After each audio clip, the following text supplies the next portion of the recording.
In Larimer County, Colorado, in the autumn of 1887, a young woman stood in the street outside a dead man's office and watched two men she had never met argue over the price of silence.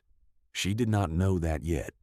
She knew only the dust on the window panes and the smell of carbolic and old paper drifting from the cracked door, and the figure of her father's physician, Dr. Amos Vetch, carried out the previous Thursday in a plain pine box.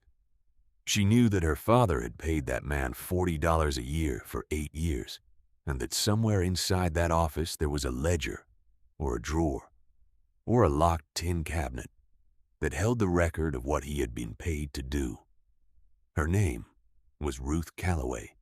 She was 27 years old and had arrived in Fort Collins 3 weeks before her father died, summoned by a letter she did not understand until she reached his bedside and found him diminished to something bird-like and gasping, his eyes moving with a fear she had not seen in him before. He had not been afraid of death. He had been afraid of something else entirely. He told her in the last night she sat with him that a man named Vetch had signed a paper he should not have signed, that 2 others had paid for the signature, that the paper concerned land and water rights, and a family named Good, who had lost a homestead claim 11 years ago and believed to this day that they had simply lost. She had pressed his hand and asked him where, and he said only that Vetch kept everything, that a careful woman would know how to look. He died before dawn. Ruth buried him on a Monday in the dry ground behind the Presbyterian church, beside the stone that marked her mother, who had died of fever 8 years before. The minister read from Psalms. 3 neighboring families came. A man named Quill, who had worked the land east of her father's claim for a decade, shook her hand afterward and said her father had been a decent man and that he was sorry for her loss. She thanked him and meant it. She spent the following 2 weeks observing the town with the patients her mother had taught her. Her mother had been a pharmacist's assistant in St. Louis, one of the few women in Missouri permitted to compound medications in a licensed shop, and she had taught Ruth the pharmacist's first discipline before Ruth was 12 years old. Read the label before you open anything. The contents will tell you what it is. The handwriting will tell you who made it.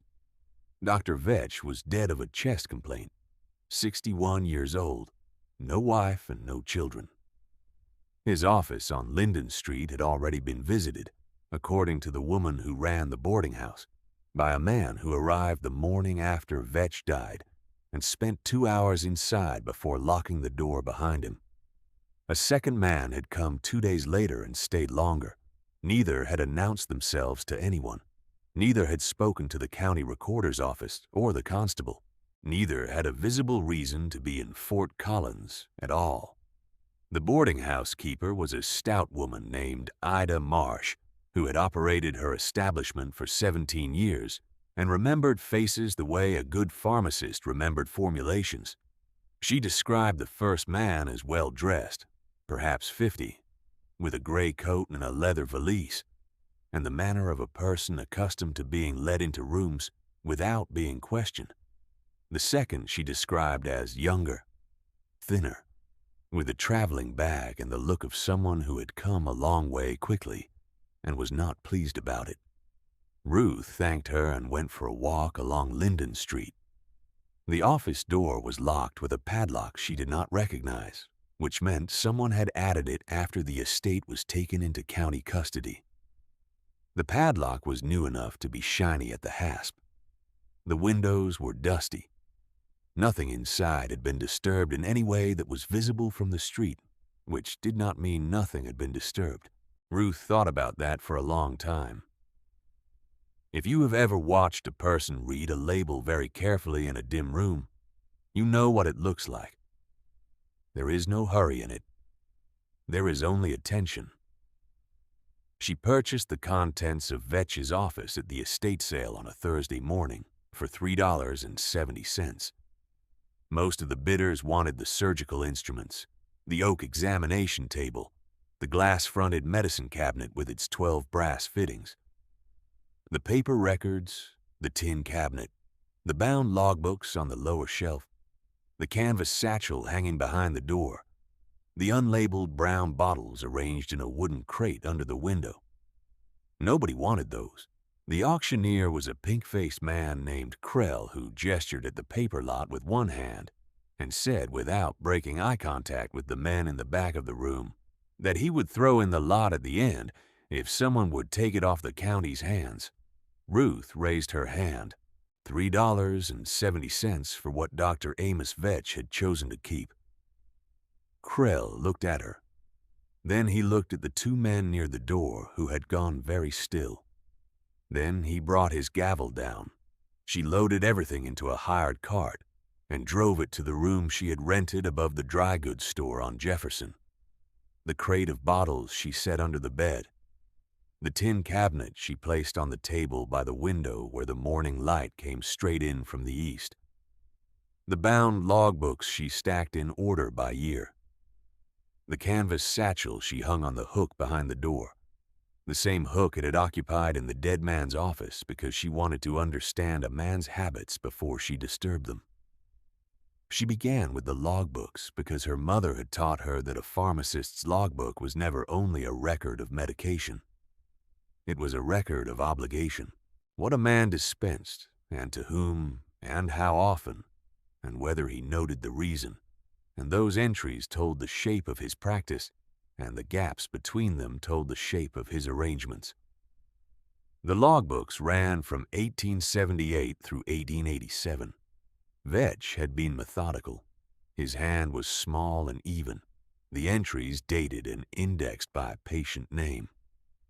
Ruth read through the first 2 volumes in the afternoon light and found nothing unusual, just the ordinary ledger of a frontier physician.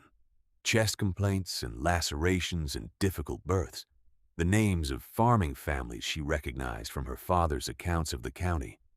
The fees recorded were modest, the notes sparse. The 3rd volume began in the spring of 1881. She noticed the shift on the 14th page. A patient identified only by the initials E.G. appeared for the first time in March of that year, followed by 3 more visits in April. Then nothing until September, then a cluster of 6 entries in October and November. The fees listed for E.G. were higher than any other patient in the ledger, which was not itself strange for a patient with a serious complaint. What was strange was the notation beside the September visit, a single word written in a different ink and a slightly different hand, as though added later. It read only one word. Agreed. She set the volume down and looked at the window. The light was going. She did not touch the tin cabinet that evening. She made herself eat supper at the counter of a small establishment on Jefferson Street that served meals to working people. And she ate what was placed in front of her without tasting much of it. And she watched the street through the window and noted, without surprise, that one of the 2 men who had been near the door at Krell's auction walked past on the opposite sidewalk at a careful pace and did not look toward her window. He wore a good gray coat and carried a leather valise and moved with the purposeful economy of a man who did not wish to appear hurried. She noted the color of his coat and the style of his hat, and the way he held the valise slightly out from his body, as though it contained something he was careful not to jostle. Then she finished her supper. She walked to the county recorder's office the following morning, before it opened, and waited on the step until the clerk, a young man named Park, arrived with his key and looked at her without enthusiasm. She told him she was researching a land matter for her father's estate. She asked to see the index of contested homestead claims filed between 1875 and 1882 in the region south of the Poudre River. Park found the index in 20 minutes. There were 11 contested claims in the period she named. 7 had been resolved in the claimant's favor. 3 had been dismissed for failure to prove occupancy. 1, filed in October of 1876 by a man named Edwin Good, had been dismissed in November of 1881 on the grounds that Good had failed to meet the residency requirement and that the land had reverted to the prior deed holder, a land company incorporated in Denver under the name of Meridian Agricultural Holdings. The dismissal had been certified by a county health officer, attesting that Edwin Good had been incapacitated by illness during the residency period and therefore unable to fulfill the occupancy requirement. The county health officer of Larimer County in November of 1881 had been Dr. Amos Vetch. Ruth asked Park whether there was a copy of the health attestation in the file. There was. She read it standing at the counter. It was one paragraph, formal and economical, stating that Edwin Good had been under Vetch's medical care from March through November of 1881 and was unable to maintain his residence on the disputed homestead. It was signed and witnessed. The witnesses were listed as J. Harker and W. Crew. She thanked Park and went back to her room. There was a thing her mother used to say, standing at the compounding bench in the back of the pharmacy on Olive Street. A false label is the most dangerous thing in a druggist's shop because it does not look dangerous. It looks exactly like the real thing. And so, you must always read twice. Ruth spread the third logbook open on the table and read every entry for the year 1881 a second time. The initials E.G. appeared in March for the first visit. The notation beside that entry she now saw wasn't a diagnosis. It was a fee notation, $2. The visits continued through the spring at the same interval, but the entries described no complaint, no symptom, no treatment. They read like attendance records. A patient who visited a physician once a month was charged $2 each time and whose records bore no mention of illness. She thought about that for a long time. Then she opened the tin cabinet. The cabinet was organized as any physician might organize a personal filing system. Patient folders arranged alphabetically, some thin and others thickened with years of notes, correspondence folded and tucked inside, receipts of various kinds. The earliest folders dated from 1877, the year Vetch had established his practice in Larimer County. The most recent held records from the spring of 1887, the last months before his chest complaint had confined him to his rooms. Ruth went through the cabinet methodically, beginning at A and working forward. She did not skip. She opened each folder and read the first page of each file before moving on, establishing the rhythm of the man's record-keeping so that any deviation would be legible to her. Most of the folders followed the same pattern: patient name on the tab, date of first visit inside, subsequent visits noted in sequence below. The handwriting was consistent. The ink was consistent. The structure was consistent. She reached the letter G in the 4th hour of her search. She lifted out the folder for the letter G and found 3 patients whose surnames began with that letter. The third was listed only as Good, E. The folder was almost empty. It held 2 pages. The first was a single sheet in Vetch's small even hand, dated the 2nd of March, 1881.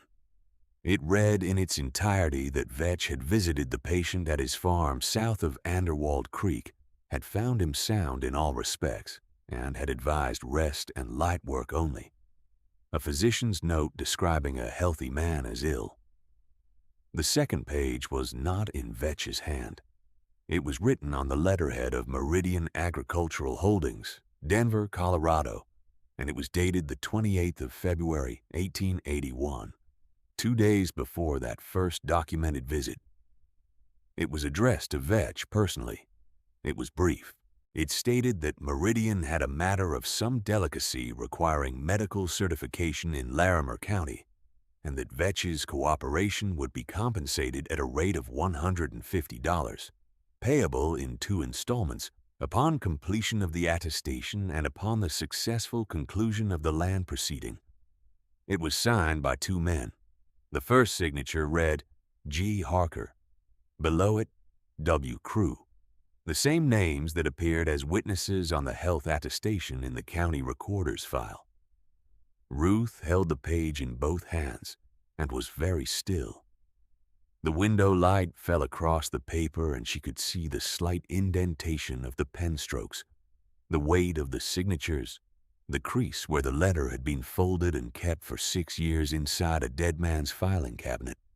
She thought about her father, diminished and frightened in his bed, telling her that Vetch kept everything.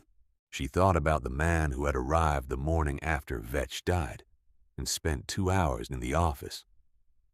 She thought about what 2 men would need to retrieve if they knew a physician had been careful enough to keep the correspondence that implicated them. She thought about the man in the gray coat who had walked past the supper establishment on Jefferson Street. He had been looking for something and had not found it, or he would not still be in Fort Collins.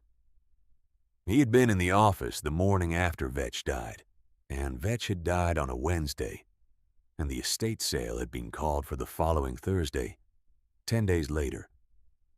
10 days during which the men who needed what Vetch had kept could search an unlocked office at their leisure.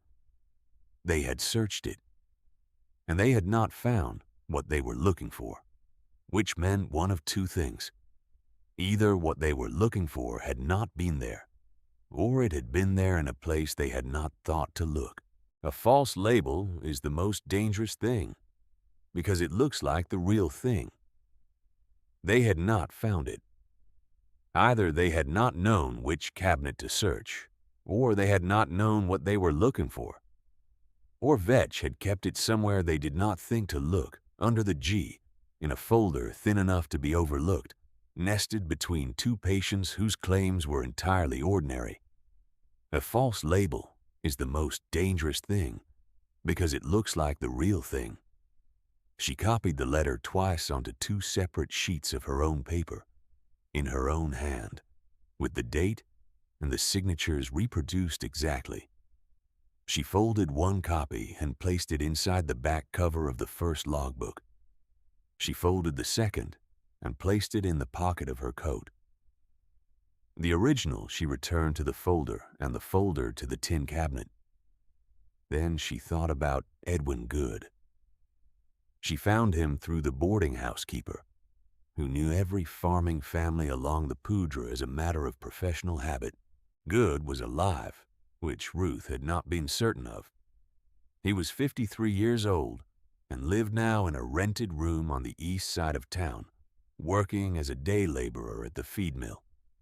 He had been on that homestead for 5 years when the land proceeding took it from him. He had built a house and a well and a root cellar and a granary, and then Vetch had signed a paper saying he had been too ill to live there, and the land company had taken the claim, and the land had been sold 18 months later to a cattle concern for $1,100. Edwin Good had received nothing. He had not even been told formally that the proceeding had been decided against him. He had simply been told that his claim was void and that he had 30 days to remove himself and his possessions. Ruth knocked on the door of his room on a Saturday afternoon. He opened it and looked at her with the mild wariness of a man who had learned to expect nothing good from unexpected visitors. He was broad-shouldered still, with the weathered hands of someone who had spent decades working ground, and his eyes were the steady, assessing eyes of a farmer who had learned to read weather. She told him who she was. She told him that her father had known something about his land claim and had told her before he died.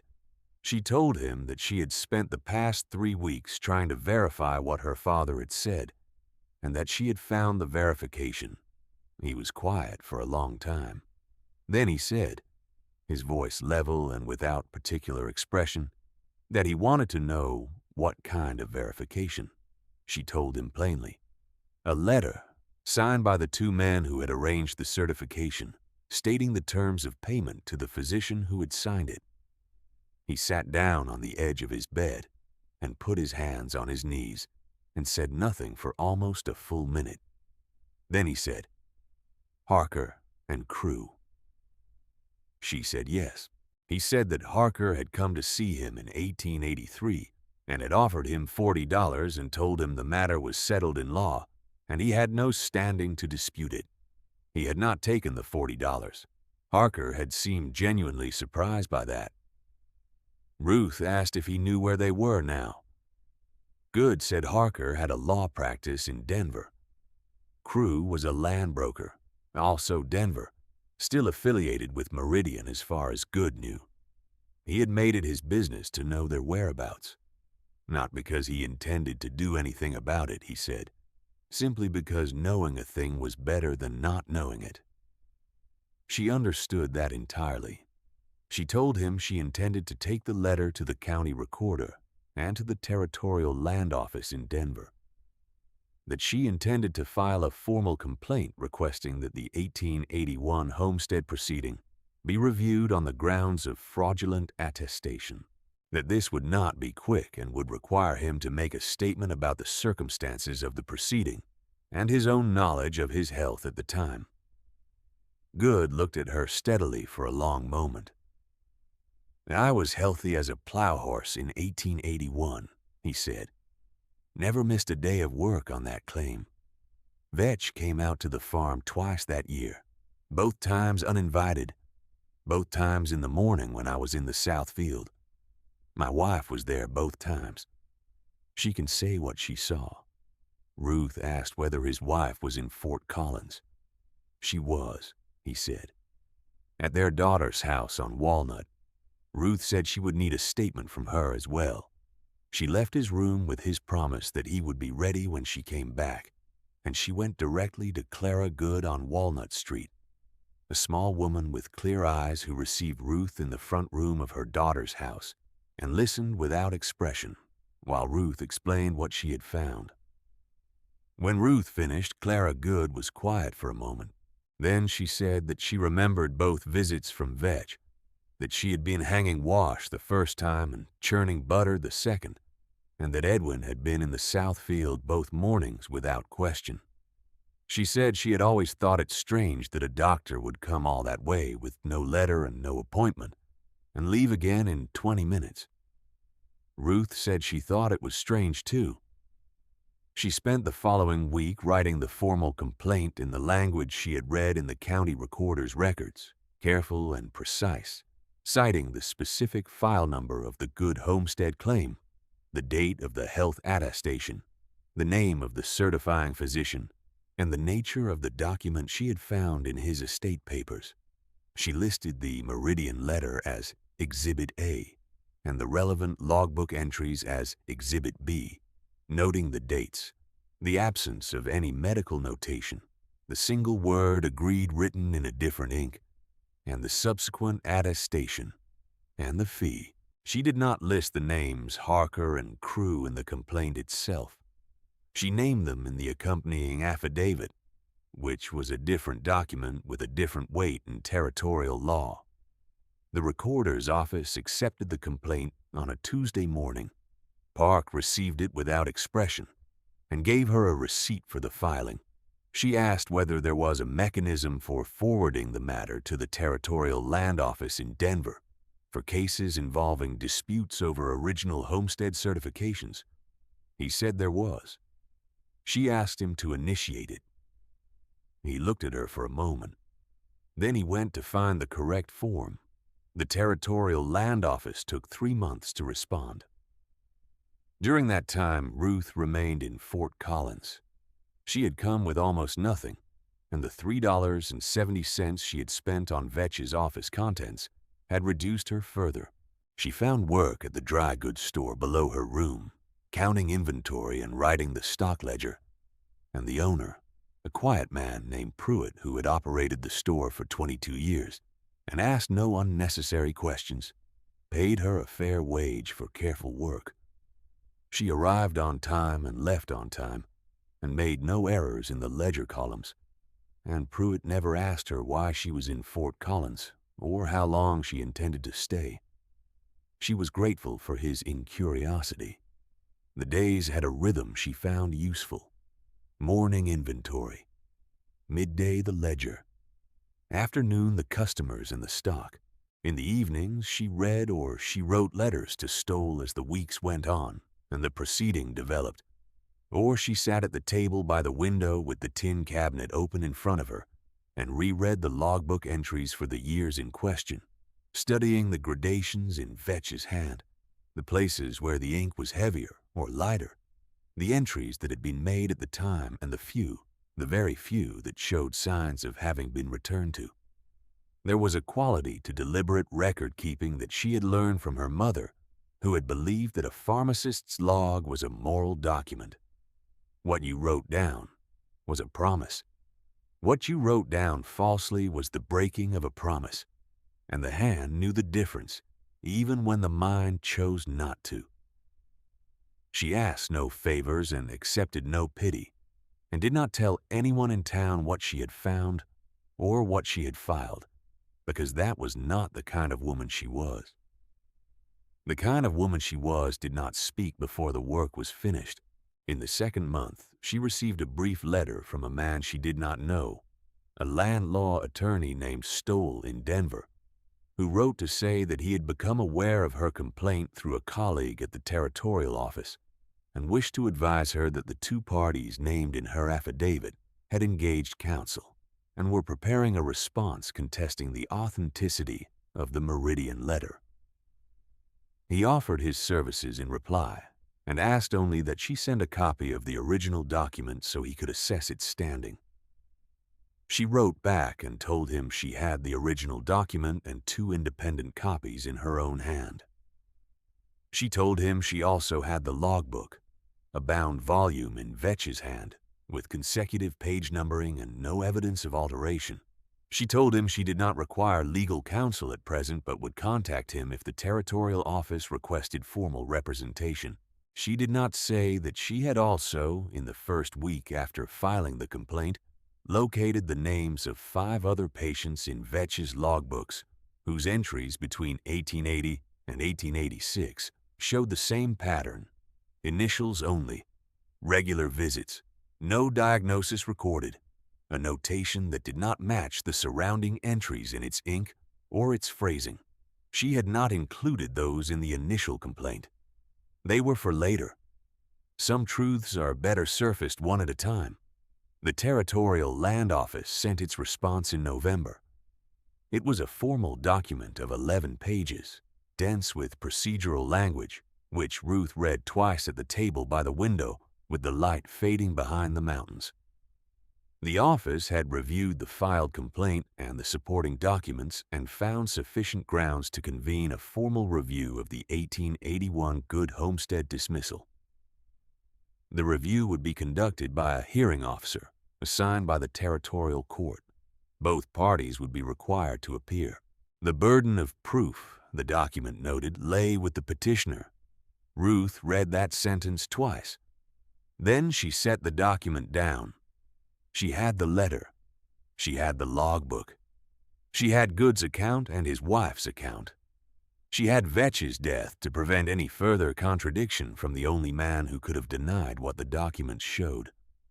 She had been careful, and she had been patient, and she had not touched anything she did not need to touch, had not announced herself, had not confronted anyone, had not done any of the things that would have given Harker and Crew time to prepare a better answer. She thought about her mother at the compounding bench, weighing powder on a brass scale, her eyes level with the pan. Her mother used to say that the scale did not lie. It simply told you what was there. The hearing was held in December, in a spare room at the county courthouse, before a hearing officer named Trask, who was 60 years old and visibly indifferent to the comfort of anyone present. Harker appeared with a Denver attorney. Crew did not appear at all, which the attorney explained as illness, which Trask noted in the record without comment. Edwin Good appeared with his wife, a small and composed woman named Clara, who had been on that homestead every day of the disputed period and said so in a clear and even voice when Trask asked her directly. Ruth appeared with the tin cabinet, the bound logbooks, and the Meridian letter, and answered Trask's questions in the same clear and even voice. The attorney for Harker argued that the Meridian letter could not be authenticated, that Vetch was dead and could not be examined, and that the logbook entries were ambiguous. Trask listened to all of this without expression. He examined the original letter for 7 minutes, which Ruth counted. He examined the logbook for 12.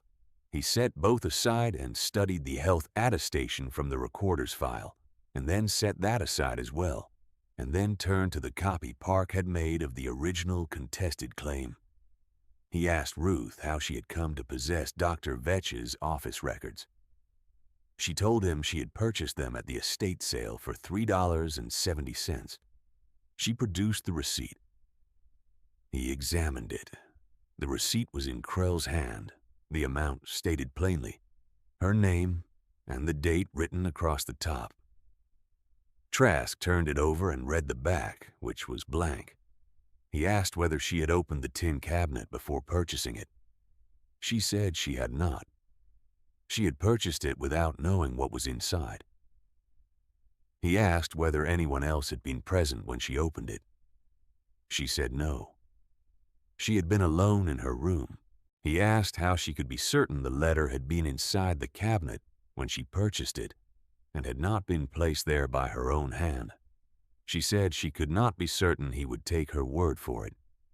She said she could tell him that the letter showed 6 years of fold crease consistent with long storage, that the paper stock matched the letterhead of a Denver business concern that could be verified through the Territorial Commerce records, that the handwriting of the signatures matched the names on the 1881 health attestation in his own recorder's file, and that a woman who wished to fabricate a letter of this kind would be unlikely to fabricate one that so precisely matched existing county records she could not have known to consult before she invented it. Trask looked at her for a long moment. He wrote something in his notes. Then he looked at the receipt again, set it down, and said he would issue a written finding within 30 days. The finding came in January. It was 4 pages. It stated that the 1881 dismissal of the Good Homestead claim had been obtained through the fraudulent certification of a county health officer, that the certification had been procured by payment, and that the evidence of payment was sufficient and credible. It ordered the matter referred to the territorial court for a formal proceeding to consider restoration of the original homestead claim and damages against the parties responsible. It named J. Harker and W. Crew by name. Ruth read the finding at the table by the window on a Tuesday morning in January of 1888, with the mountains white and the sky the hard blue of deep winter. She read it once, and then a second time, not because she had failed to understand it, but because she was in the habit of reading twice. She went to the feed mill at noon and waited outside until Good came out at the midday break. She handed him the finding without saying anything. He read it standing in the cold with his broad hands around the pages, and she watched the lines of his face settle into something she could not name precisely, something between recognition and relief, and something older than either of those. He asked how long the court proceeding would take. She said Stowell believed 6 to 18 months, depending on whether Harker chose to contest it further. He asked whether the land was still there. She told him that Stowell had asked the territorial office to place a hold on any further transfer, that the cattle concern had sold the property 2 years ago to a hay farmer named Orrin, and that the question of what the court could award when the original claimant could no longer directly recover the land was one of the harder questions Stowell was working through. There were 2 routes: a monetary award in lieu of the land, or a finding that Meridian's original acquisition was void, which would unwind the chain of title all the way back to Good. Stowell said the second was more difficult but not impossible. Good was quiet, looking at the pages. Then he said he did not want to take land from a man who had bought it fairly. "I know," Ruth said. "He said a fair price for the land was what it would have been worth in 1881. Plus what he had built on it, plus 11 years. She said that was exactly what she had told Stowell to argue. He was quiet for a moment. He folded the finding carefully and held it in one hand. Then he said that her father had known about this. She told him how it had been. Her father had found out sometime in the years after the proceeding, she said. Vetch had told him something in drink, or close to it. Her father had never said anything because he had not known what there was to say. And then he had gotten sick. And by the time he was dying, he had been afraid that knowing it and saying nothing had made him part of it. It didn't make him part of it, Good said. She said she knew that too. She walked back to the dry goods store. The owner had held her position through the hearing and through all the months before it, and she continued the work without comment.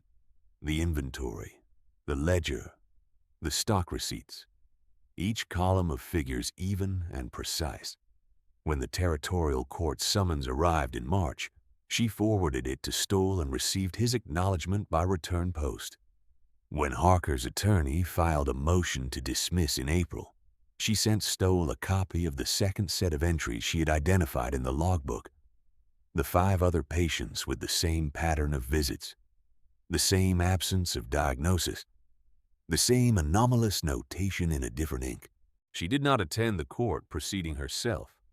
Stoll represented Good directly, and Ruth had given him everything she had found, organized and labeled in her mother's manner, each document in its envelope, each envelope marked with the date, the source, and its relevance to the claim.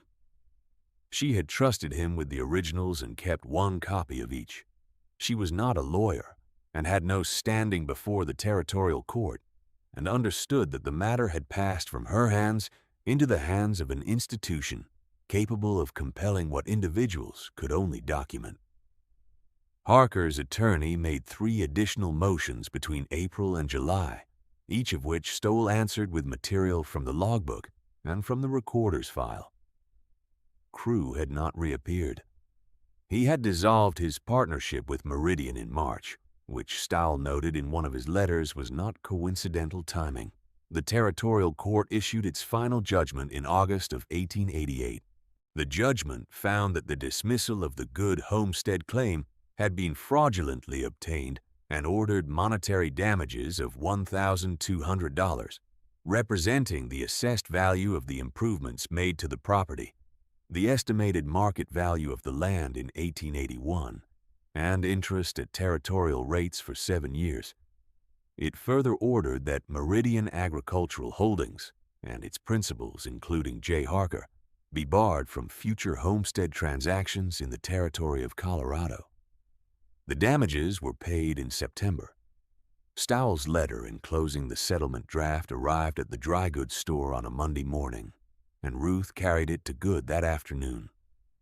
He took the envelope from her and held it in his broad hands and was quiet for a while.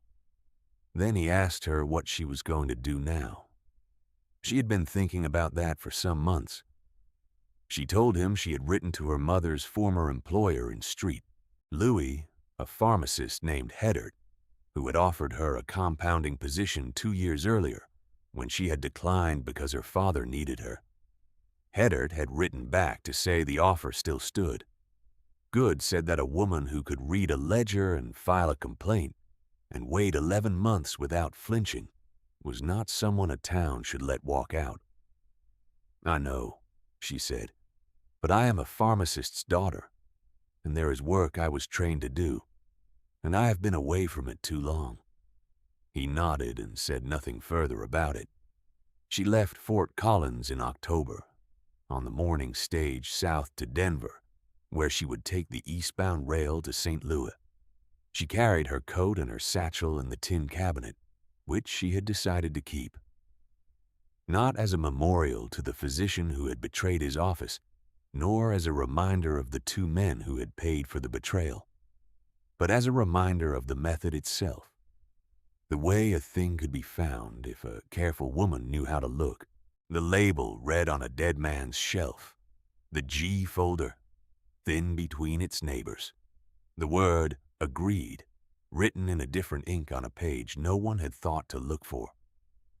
The stage pulled out into the autumn cold, the mountains already holding snow above the timberline, the plains spreading east and rust-colored and enormous.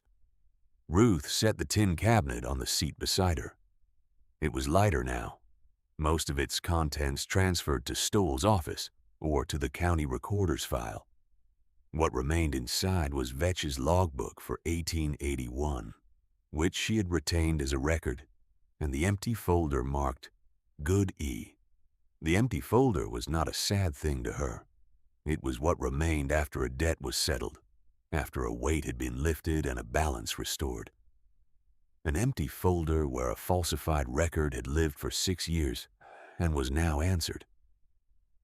Her mother had taught her that too.